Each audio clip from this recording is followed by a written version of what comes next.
Welcome to Health and Veritas. I'm Harlan Krumholz. And I'm Howie. We're physicians and professors at Yale University, and we're trying to get closer to the truth about health and healthcare. We were going to interview the chairman of the Federal Reserve today, but he got pulled away to look at banking matters or something like that. Oh, come on, But we Howie. do have a real surprise for our listeners. Harlan Krumholz, this is your life. Oh, you know how reluctant I am to do this, focusing on me. I do, and I think it's hard to do, but let's do this and Oh my see. gosh! Let our listeners All right. judge. So, Anyone listening to them, I'm reluctantly being pulled into this. We have these periodic sessions where we don't have a guest scheduled, and Howie and I usually just schmooze, discuss articles. We decided that mutually that this would be good for our listeners to know a little more about you. I think he decided, Howie decided individually, and I've been dragged along into this. So I just want to say, I want to make sure that's clear from the outset. But I did interview you. We did have a great interview with you. So I thought that's true. That's right. And that was a while ago. So here we got to get you in. So it only seems fair. Harlan Krumholz is a cardiologist and Harold Hines Jr. Professor of Medicine and the founder and director of the Yale Center for Outcomes Research and Evaluation, or CORE. And I want to just stop there because he's so much more than his titles, of which there are many, many, many. But there are a few objective measures that I think our listeners should contemplate here. He has over 1,400 scientific publications, and by some measures over 2,000. He has been cited by scholars a whopping 300,000 times. 300,000 times scholars have referenced his paper. And I think that's my mother. She just keeps doing it over and over and over. Without spending too much time explaining this, his H index, which is a measure of not just how productive someone is, but how much attention they draw to their research, is approaching 230, which is exceeded by just a few clinician scientists in the world, and is tops at Yale. Making this all the more extraordinary is that he remains a practicing physician, one of the most sought-after mentors for undergraduates, graduate students, and faculty. And being sought after is one thing. He actually delivers in all categories with a long list of accomplished scholars to his mentoring credit. He is one of the most forceful advocates for open science and for patient empowerment, and one of the earliest clinicians and scholars to see and apply big data and advanced analytics to answering some of the most challenging questions in healthcare. I could not begin to list the number of awards and honors that he has achieved, but suffice it to say that he is widely recognized as one of the leaders in medicine, health policy, and health services research. He's also an entrepreneur and an intrapreneur, and wildly recognized as a compassionate caregiver and one who has and continues to be deeply committed to improving the lives of all people, regardless of their position in life. I first want to thank you for all that you do and for agreeing to do this, as you are on the cusp of a very big birthday next week. So in advance, from me and our listeners, I want to wish you a happy 25th birthday. You grew up in Dayton, Ohio, the son of a practicing physician. When was the first time that you knew that you wanted to be a physician yourself? Yeah, I had a privileged position to be able to have a father who was a very caring and devoted physician, and who from my very early age, would take me along to the hospital. I mean, it's sort of unthinkable these days that, that somebody could bring a young kid into a hospital. But, even from the time I was as small as I can remember, he would take me on rounds with him on the weekend, and I would just follow him around and watch and learn. And, even at that time, I was too young to think about what I was going to do with my life, but I was fascinated by the interactions between a doctor and a patient and the means by which he was able to turn what could be a challenging and stressful interaction into one in which he really could bring out a smile in a patient, could really knew who those people were, could demonstrate his empathy and caring for them, and use his brains to try to figure out how to help them. And so I never wanted to be anything else. I wonder about people who have to go through life trying to figure out, what fits them. Because for me, it was just always that. And even to today, it's all I want to be is a really good doctor. I want to help people. And that was where it started, was when I followed him on rounds. And what got you to want to go to Yale as an undergrad? You majored in biology here. Tell me about the decision, and then what happened at Yale that might have impressed upon you what you could do with your life. Yeah, that was a really important juncture for me. As you said, I grew up in Dayton, Ohio. It was a great place. I went to public high school. I learned a lot of things in that. The high school was very mixed. We were in the midst of integration. There was a highly controversial time in Dayton. I was beginning to get my sense of the importance of social justice and being able to push lots of different issues that were being resisted in some ways in the community. The high school, about a third of people went to college, and we didn't even have, that I remember, advanced placement courses and so forth. But it was a really good education and lots of good friends, and it was a good environment to grow up. As I looked to go to college, I don't know, I mean, I guess I wanted to try something different. And I go back, I tell people that, when I was growing up, we had these World Book encyclopedias. I mean, kids aren't going to know what those Me are these too. days, Me but too. you did. Yep. So we Yeah, used same to flip ones. through the encyclopedia, and there was this entry for Yale that had the Beinecke Rare Book Library, and it had just this picture of the rare book library. And I don't know, when I saw that, just flipping through that, I thought, like, that would be a great place to go. I mean, I applied broadly, but I felt so lucky that I got into Yale. I'd spent a summer doing a high school summer science institute that the National Science Foundation had sponsored, and I think that might have given me an edge. But I just was really fortunate to get in, and then I was surrounded by the most amazing classmates you could ever imagine, who opened worlds to me that I hadn't been exposed to before. But boy, I had to work really hard, sort of keep up. It changed me in very fundamental ways in terms of what I thought I could do, and what the world was like. And so after that, you went off to Harvard Medical School. And tell me what it was like to go from sort of I think of as less competitive environment at Yale to what has always seemed to be a much more competitive environment at Harvard Medical School, but that may be just my interpretation. Did anything change for you at Harvard? I know that Lee Goldman was an influential physician and mentor there. How did that seem to you? What changed for you there? Yeah, let me just reflect one more thing about Yale, and then I'll tell you what the transition was like. When I was at Yale, I think one of the more important things I did was they had an internship program where you could apply and go in the summer session and then take a semester doing, some activity. They also had this opportunity to go to North Carolina and work with the Office of Rural Health Services and sort of be posted out in rural North Carolina. And that really sort of opened my eyes to the vast variation in the way in which healthcare was delivered, the kind of health of people. I spent a lot of time in that semester going around just meeting with people, going to their homes. I was invited in and was able to hear what their concerns were about their healthcare. And that got me really interested in the sociology of healthcare, the way in which it's delivered, not just the basic science side, but the social science side and how it came together. And then there was, just before I was fortunate enough to get into Harvard Medical School, which is just an amazing place. There also had these traveling fellowships at Yale, which I applied for at the end of my senior year to be able to look more deeply at rural healthcare around the world. By the way, I didn't get any of those, but there was a instructor, Ted Marmer, who was in the college and had gotten to know me, and he said to me, I really like your proposal. What if I supported out of the Institute for Health and Policy Studies, IHPS? And he sort of sponsored me with a very modest amount of money, but with the moniker of a Yale traveling fellowship to look at rural healthcare at that time, 1980, 1981. I was able to go to England, Sweden, India, and China in 1981, to look at the way in which rural healthcare was being delivered. That also had this sort of profound influence on me because I began to realize that there were social factors that were influencing the organization of the healthcare delivery systems, which were very important influences in the way in which people were able to achieve their health, that was independent of their own behaviors and the underlying science that we knew in medicine. By the way, there's this thing where I got into Harvard Medical School and I told my mother I was going on this traveling fellowship and I'd have to reapply to medical school because Harvard wouldn't give you a deferral. They made you reapply.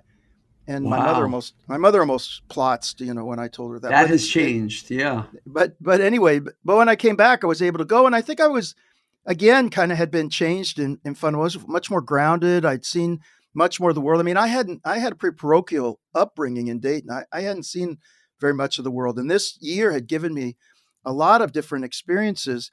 And I didn't find Harvard Medical School competitive at all, actually. I found it very collaborative. And for me, I was searching for where I could end up in medicine, still thinking I was primarily going to practice, but thinking, where would I end up? And I found I worked with people at School of Public Health in Roxbury. I brought some of the things I'd learned abroad to try to build communities, healthcare communities, learning communities within Roxbury housing projects, and began to think, that these things might interest me. One of the classes in medical school, my third year, was taught by Barbara McNeil and Lee Goldman, two giants in the field of what really is sort of outcomes research or clinical decision making research. And I sat in that class and I was just thought like, this is what I really want to do. Like these people are developing knowledge that can be directly applied in practice and policy in ways that can improve people's outcomes. I wasn't even talking about it as outcomes research then, but seeing like this is very pragmatic applied work that's very sometimes often very clever and taking a different frame on questions. And if we could channel our ability to generate that kind of knowledge, then we could fundamentally elevate our ability to help deliver the services, help inform the choices people make, and help shape the policies that would put us in a much stronger position than we were otherwise. And the one thing about this, just to quickly say, is that because that was in a singular class, I always have deep respect for the ability of a teacher like you to be able to have a profound influence on a student, even in a one-time interaction. Because really, Lee came into that class. Lee subsequently became dean of Columbia and worked in different places, but Lee came in with a single lecture, and I thought like, I want to learn from him, Yeah. And Yeah. anyways, it can be a very powerful thing, even a very short-term interaction. So you and I have never talked about this before. It really was in preparing for this that I sort of honed in on some of these things. But you were at UCSF at the height of the AIDS crisis. You were practicing medicine when, for most people that looked at this population, all hope was lost. And you wrote what seems to be your first widely cited paper. You talked about community-acquired pneumonia in AIDS patients. And this was during residency. Very few residents really write a meaningful first authored paper, but you did. Can you tell me about how that influenced your trajectory? Yeah, that was, I mean, again, another profound experience. I was engaged to the most amazing person I've ever met, Leslie, my wife, who I'm still married to. She's amazing, and we were sort of trying to figure out where we wanted to do residency. A lot of my classmates, most of my classmates, stay in Boston, and we thought Lee Goldman, again, my mentor in medical school, had spent time at UCSF in residency and suggested I go out and take a look. I think he thought probably I wouldn't go, but I should just take a look. Leslie and I went out. It was a beautiful weekend in San Francisco. We were just enamored by the environment and also the fact that that residency attracted people from all over the country. It was a really a big mix of individuals. And at that time, calling it AIDS epidemic, HIV, AIDS epidemic, we didn't even know it was HIV at the time. That was a place where that was happening. And it seemed like it would be an important opportunity to learn and to help. It was heartbreaking. There were so many people who were dying of lack of being able to breathe or, having horrific other symptoms like diarrhea, skin lesions. I mean, the whole range of things. And you really got to know these people. I mean, the best you could do was sit at the bedside and just comfort and learn from them. It was amazing. That paper was just a matter of seeing a lot of those patients and thinking like, God, so we've got to start describing this. And I went to the medical record room and just was able to get permission to look at, consecutive charts of people who had suffered this and try to summarize it. And I think it was a time when I started feeling inspired by the ability to generate knowledge that other people could leverage.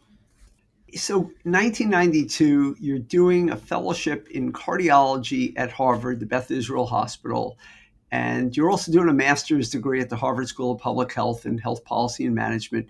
And you led a paper in the New England Journal of Medicine on cost effectiveness of streptokinase. This was a very important paper in arguably the most important journal in American medicine. And you, a fellow, not a faculty member, were first author. What was that experience like? Well, that was bracing. I'd gone to actually came back to Boston because Lee had recruited me back again. The importance of mentors. He had been a very important mentor, and actually for a moment it looked like he was going to be chair of medicine at Beth Israel. So it looked like it would be a place to be where he would help support me by helping to allow me to go get a degree while I was doing my fellowship and help me collaborate with him. I mean, teach me about research. He ended up not getting that position at that time. Of course, he goes on to be chair of medicine at UCSF and dean of Columbia. I mean, he's got an illustrious career. But he didn't retreat from that support of me. He was still at the Brigham. I was at the BI, but he was 100% supportive. And they have at that time clinical effectiveness course. You may know about this. There's a summer course at Harvard for people who are doing fellowships where it's a very intensive stats, epi, health policy, sort of like, when we have the RWJ Clinical Scholars Program, we try to put together. It's sort of similar. Lee was at Yale, as you know, Yale medical student and a loyal alumnus of Yale. And I think maybe he saw some of that through what Alvin Feinstein had put together and Ralph Horowitz. And I think brought it to Harvard and was able to build this course. That was amazing. In the course of it, we were starting to learn to ask questions. There was this question about whether we should be using these clot busting drugs for older people with heart attacks. A lot of people said that the relative benefit was smaller and the risks were higher in older people. They would be more likely to bleed and their benefit would be less, that the relative reduction, the that they would achieve. And I started thinking like, yeah, but their risks are so high from the heart attack. Even a smaller relative reduction in risk could translate into a very large absolute benefit. That is 10% of a larger number, their larger risk of dying could translate into a bigger benefit and outweigh that risk by a long shot. One of the courses I was taking was one where we were doing modeling. And so we started doing simulations of this with different assumptions and was able to show that this was a dominant benefit to older people and they shouldn't be excluded from the use of the drug. Obviously, they should be informed of the risk, but if they want to, that this is actually a great deal for them. I mean, it's a good treatment. When I first went to Lee, by the way, taught me something. When I first went to Lee, he wasn't really very excited about the idea and was actually discouraged me from following it. Being how I am, I sort of persistently pursued it anyway. And eventually I got it back to him. Probably he wasn't wrong. I mean, my early ideas were a little crude, but by the time I improved it, he got very enthusiastic about it. He helped add a cost effectiveness side to it. Literally wouldn't have been published without his help. He made all the difference. But it was really a nice, I always tell this to my students. If I'm not in favor of something you're for, don't take me as the gold standard. Keep working at it if you want. Keep trying another shot. Maybe I am not seeing something. But anyway, that was a really important paper. It came out just as I was starting faculty at Yale in July of '92, and it was a great way to start out on a faculty. And worth pointing out that your productivity during this time, like early at Yale and so on, you are incredibly productive. And really, John Eisenberg, my mentor, my hero, a man who died way too young, about 21 years ago now, Yeah. like he was publishing at the same pace as you, but he was a full professor. He was, I think, a section chief of general internal medicine. You were operating at that level at that time. In 2004, you collaborated with our upcoming guest, Carrie Gross, on a paper that was first authored by our nation's current Surgeon General. It is one of your most widely cited papers. Current time, there's about 2,000 people that have cited that one paper. Tell us what you found there. Well, thanks to Vivek and Carrie, that's a terrific paper. It was part of a theme of papers that was sort of looking at representation within some of the clinical research that we were doing. And there's that paper, but there's actually a body of work. I mean, there are a couple things. One is, Yes. I mean, if I have a superpower, I think it's like I have lots of ideas. If I have another superpower, it's like I'm lucky to be working with really great people. And I know that's not a superpower as much as it is just good fortune, but that, really talented, amazing people around me. In this case, these guys really powered this paper, but it was part of maybe like, I don't know, like 10 or 20 papers we'd written, which really characterized this sort of inherent bias in our system to exclude women or minoritized populations. I mean, that that too often our research had been focused on white males, and that we really needed to be attentive to the strategies that we were using that were recruiting people into these studies. And yeah, that's highly cited. But like I said, there's also a big body of work that I'm really proud of that I think began a conversation nationally with others about how. Now we're still not there. By the way, we're not done with this, but it's No, still but like a you were pathway. early on. I will say, when I go back and look and preparing for this, I went back and looked at a lot of what you did. You are years ahead of most other people in hitting what I consider to be the most important topics. You were writing about health equity way more than 10 years before it became a topic that mainstream media was covering in a big way. And I think papers like that had a huge impact, and they are rightly highly cited. Yeah, thanks, I Howie. want I to mean, keep going, I though. think I we don't like want. try to catalyze this stuff. Yeah, no. I'm not saying you were the first, but you were Yeah. definitely on the leading edge of this. I want to. We have a few more things I want to touch on, and we have limited time. In 2006, you were working with the current Vassar president, Betsy Bradley. She was a relatively junior faculty member, mid-level faculty member here in the School of Public Health, a very close friend to me and you. But you wrote an incredibly impactful paper on how to deliver better care to acute heart attack patients, to use sort of colloquial language. A lot of research does not change practice, but this certainly seemed to, and it has over 1,000 citations, a highly cited paper.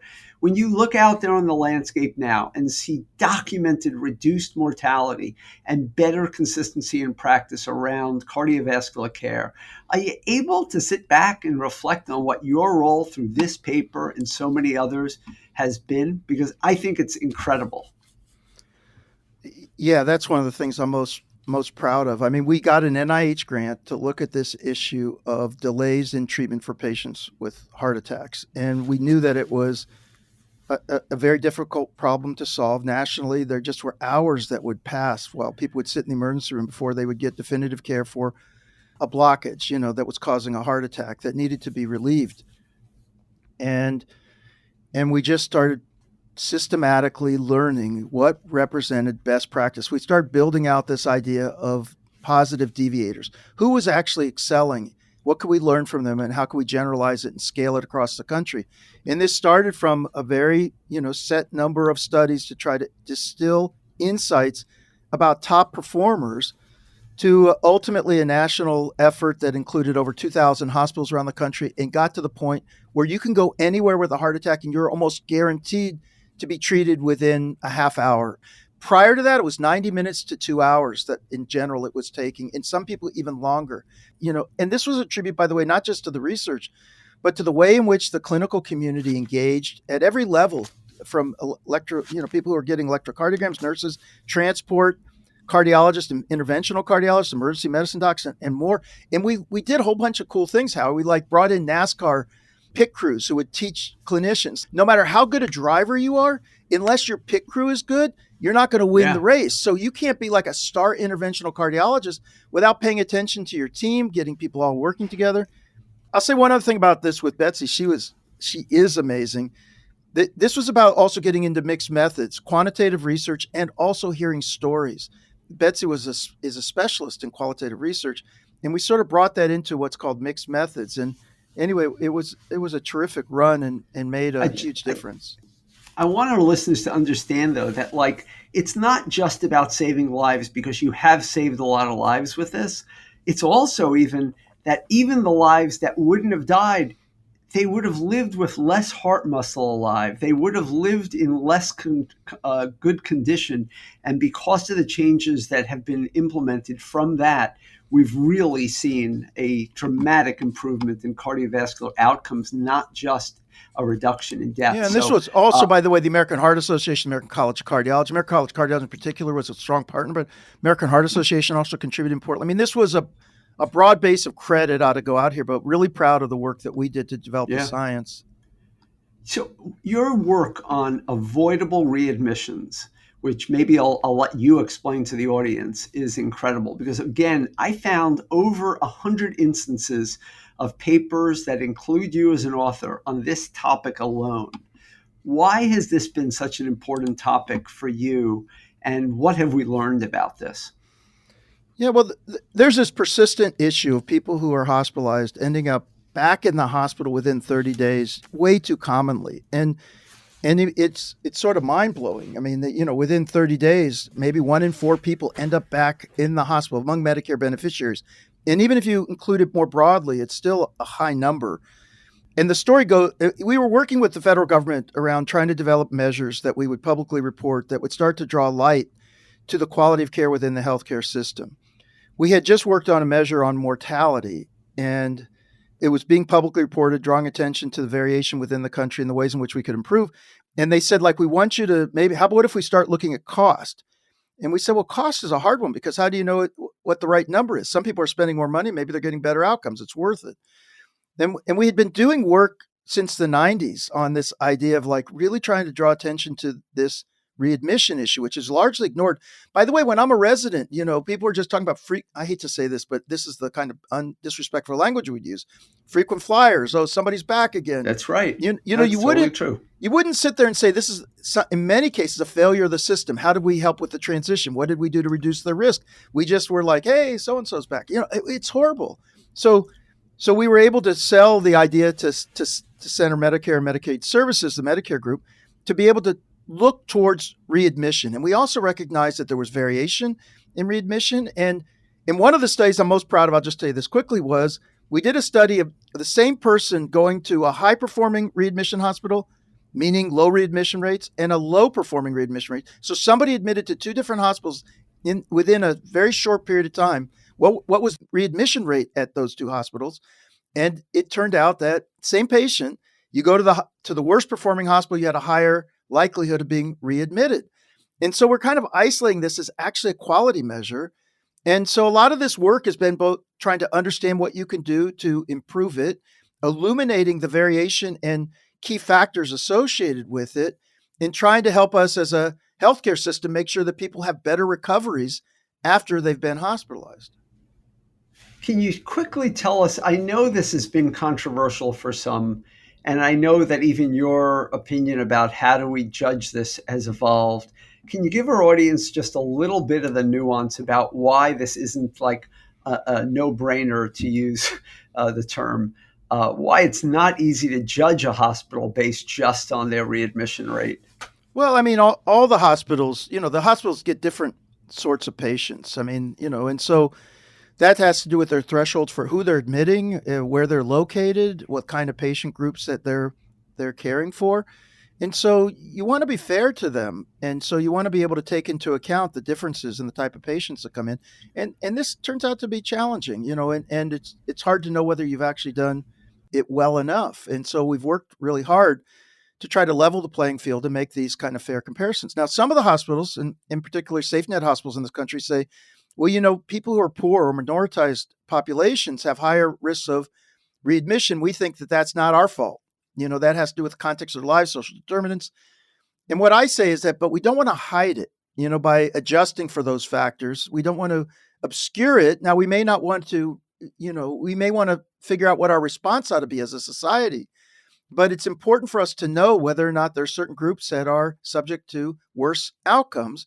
And then we ought to be all holding hands and figuring out what to do about it. But yeah, this turns out to be controversial because hospitals don't want to be judged on the readmission rates. And they want to say that it's not their responsibility. But I'll tell you one thing, during the pandemic, readmission rates went down. And so, without evidence of any mortality rise among those people who had a lower readmission risk. So it is modifiable, but it has to do with patient behaviors and also hospital strategies. I don't want to let the time run out without reflecting on the fact that, as you mentioned, you are a father, a husband, a grandfather, a son, and truly a great friend to me and many other people. You also work insanely hard. How do you find that balance? Yeah, that's really, a constant point of reflection. I really enjoy what I do. I don't even call it my work. I really enjoy what I do. And at the same time, what's enriching is in life are relationships. And, you want to be sure you're attentive. When the kids were growing up, I mean, I wouldn't start working until they went to sleep. I mean, that might have been 10 or 10:30. A lot of times I was up till 2. I was tired. but I knew that time of life would be short. And similarly with friends and investment and others, I mean, can always do better, but I always try to believe that that's where the priority should be. With regard to the work itself, yes, I mean, it takes same on you, for a lot of us. There's a toll, there's sometimes a toll that you get tired sometimes because of it, but you're also energized and enthused, and we get to work with students, and it's the best job in the world. And so, I think the most important thing is to make sure that you're attentive enough to important relationships in your life. And then otherwise, do the stuff that really jazzes you and gets you going. We've barely scratched the surface of your career, but hopefully this gives our listeners a little bit of insight into Harlan Krumholz on the cusp of his 25th birthday. That's so nice. Yeah, I do want to say one thing though, that in this era of my career, I'm really focusing a lot on data science, digital transformation, how to turn medicine in the next era in a way that's more effective, efficient, equitable, patient-centered, and that we really produce better results for our patients. So that sometime we'll talk about that, but that's where the next horizon is, I think. I agree with you, and you really walk the talk, as they say. You're really working on this on many different fronts, and I appreciate you personally a lot.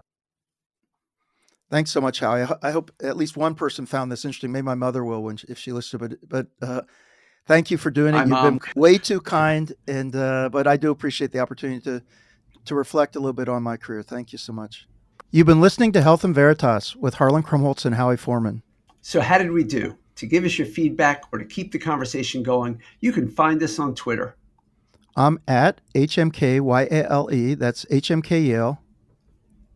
And I'm at the Howie. That's at THEHOWIE. You can also email us at health.veritas@yale.edu.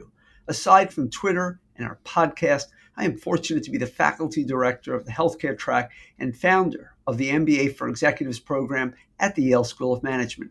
Feel free to reach out via email for more information on our innovative programs, or you can check out our website at som.yale.edu/EMBA. Health in Veritas is produced with the Yale School of Management. Thanks to our researcher, Jenny Tan, and to our producer, Miranda Schaefer. They are absolutely amazing, and they make this program great. Talk to you soon, Howie. Thanks again for doing this, Harlan. Talk to you soon. Thanks, Howie. Really appreciate it.